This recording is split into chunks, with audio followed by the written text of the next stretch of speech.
This Sunday, nervous Democrats. To say that this president has not shown urgency is just false. Growing criticism from Democrats that President Biden needs to show some fight.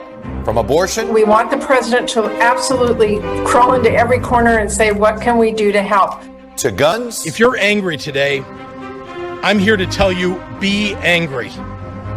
I'm furious. To the economy.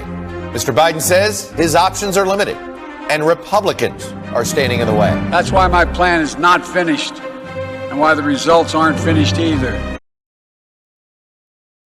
I'll talk to Commerce Secretary Gina Raimondo. Plus the Republicans' leadership challenge. Get Murkowski out of here because she's not a Republican. How much influence does former President Trump still have on the GOP? Maryland's Republican Governor Larry Hogan joins me.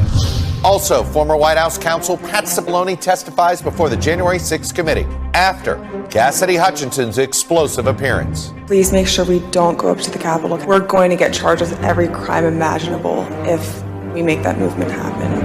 I'll talk to committee member Congresswoman Stephanie Murphy about what Cipollone told the committee. And tweet this. Elon Musk says he wants out of his $44 billion deal to buy Twitter over a dispute about spam accounts.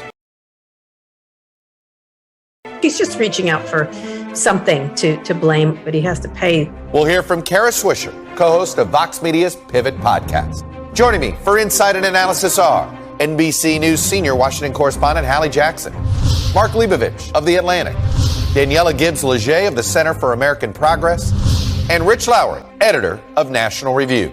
Welcome to Sunday. It's Meet the Press. From NBC News in Washington, the longest-running show in television history, this is Meet the Press with Chuck Todd. Good Sunday morning. The phrase you hear most often these days when frustrated Democrats talk about President Biden is meet the moment, as in, can President Biden meet the moment? Americans arguably elected Joe Biden for two reasons. One, because he wasn't Donald Trump, and two, because he was going to bring some stability and competence to the White House and calm the country down, turn down the volume, if you will. And while Mr. Biden certainly has succeeded in not being Donald Trump, many more progressive Democrats complain that the president needs to show more passion, bang the table, raise the volume, take some chances. In other words, meet the moment that these crises have entailed. All the talk about Mr. Biden's lack of passion is really code for concern about his age. So is the criticism fair? Mr. Biden has actually delivered the presidency he promised.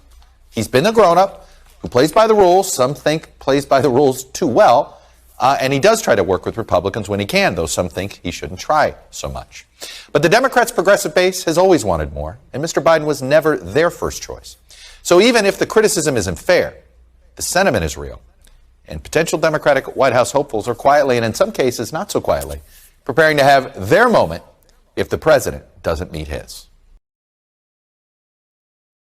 What we have going on is a massive human rights violation in our country, and he's not responding to that level. As many Democrats plead for a fighter, President Biden is pointing out the limits of his power. I'm just stating a basic fundamental notion. The fastest way to restore Roe is to pass a national law codifying Roe. After signing an executive order on access to abortion medication and emergency contraception. If you want to change the circumstances for women and even little girls in this country, please go out and vote. But some Democrats who did vote in 2020 are frustrated with the administration's failure to push through their agenda, pass the big-ticket legislation, and Biden's own reluctance or inability to use the bully pulpit to change people's minds. Democrats don't fight hard enough for nothing. Like right now, we might as well be in a recession, and they're not even trying to fight to help or nothing. And Biden, to me, he's just talking circles. Biden was elected to restore competency and stability to Washington after Donald Trump.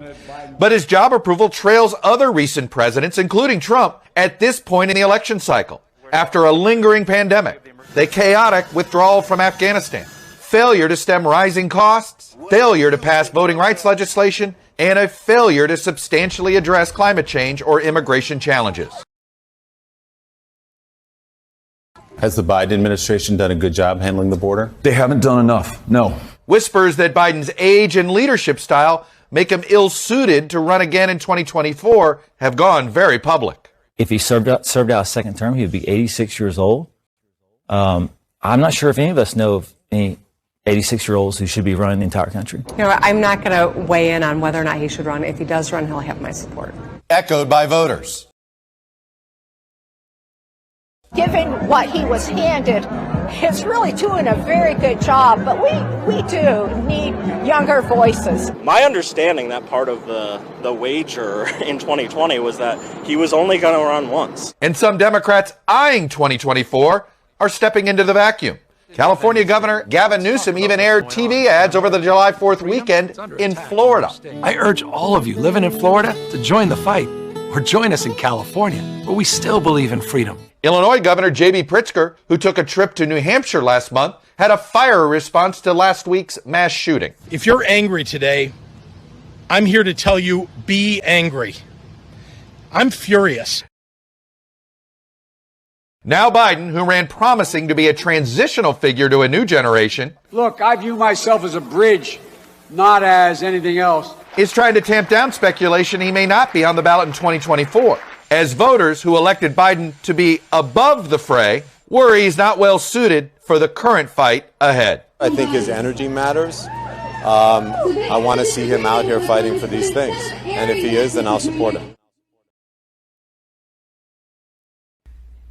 And joining me now is the Commerce Secretary, Gina Raimondo, also the former governor of Rhode Island. Secretary Raimondo, welcome to Meet the Press. Good morning. Look, your purview in many ways is the economy largely. And so let me ask a simple question this way. What do you attribute to the fact that 3/4 of the country feel like the country's headed in the wrong direction? How much of it is economic in your view? I think quite a bit of it is economic, and specifically, I think it's inflation. So, look, obviously, it's frustrating. If you were to ask me, what do I think of the economy? I'd say we have a very strong economy. Unemployment is down. We've recovered all the jobs since lost in the pandemic. People's household balance sheets are strong. However, when you go to the grocery store, prices are high. When you fill up your car at the tank, prices are high. And so consumers, Americans, are feeling that. And I think that is largely the reason folks say, as you said, we're headed in the wrong direction.